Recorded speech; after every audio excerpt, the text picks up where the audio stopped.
Hi coaches, and welcome to my presentation on the Optimum Performance Training Model. As you know, this is a well-known training model for improving athletic performance.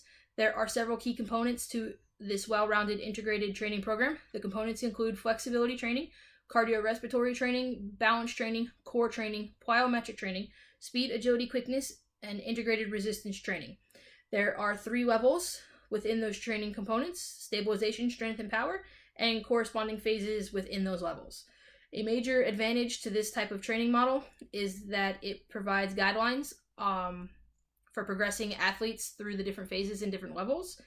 Starting an athlete at a level that they are not ready for sets them up for failure. Starting an athlete at an exercise that is too advanced for them leads to unnecessary compensations, and those unnecessary compensations leads to an increased risk of injury. As with any training program, there are drawbacks. The drawback with this training program, it is a gradual progression and not a rapid progression. If an athlete cannot master level 1, phase 1 exercises, they have no business doing power, phase 5, or phase 6 exercises. This is where, as a coach, it can get very frustrating. With your team, you'll have some athletes that seem to progress very quickly through the different levels and different phases, while others seem to struggle on the lower phases and lower levels.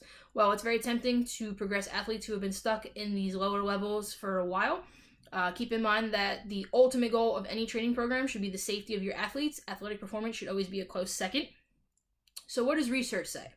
An article in the Journal of Australian Strength and Conditioning says, "The design of resistance training programs that can result in beneficial adaptations across a variety of performance skills is a challenge undertaking, especially when dealing with well-trained athletes."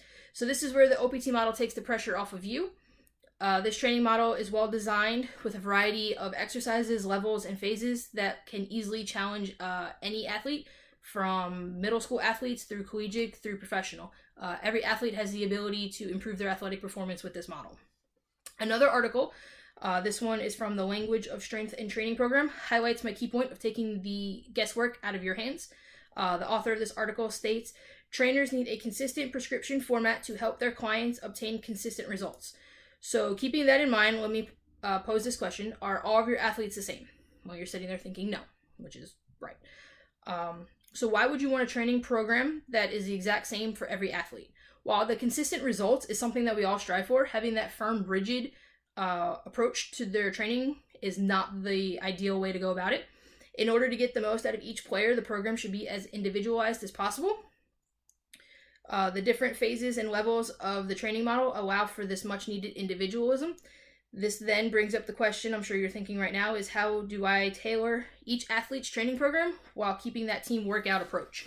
So to answer that, I would say that it takes, knowing your athletes and planning ahead and being prepared. If you're working on resistance training, you have a group of athletes perform very similar exercises, but you can keep that individualism. So what I mean by that is, if you have athletes in the stabilization phases, they can be doing dumbbell chest presses on a stability ball. For the athletes in the strength phases, they could be doing a dumbbell chest press. And for those athletes in the power phases, they can be doing a dumbbell snatch. So like I said, this is very similar exercises targeting the same muscles in the same groups, but in the different phases, you can have them do different things. Like I said, that creates that individual workout, but still allows you as the coach to perform that team approach. So I hope this helps, and I hope you choose the OPT model because it has many great benefits to you and to your players.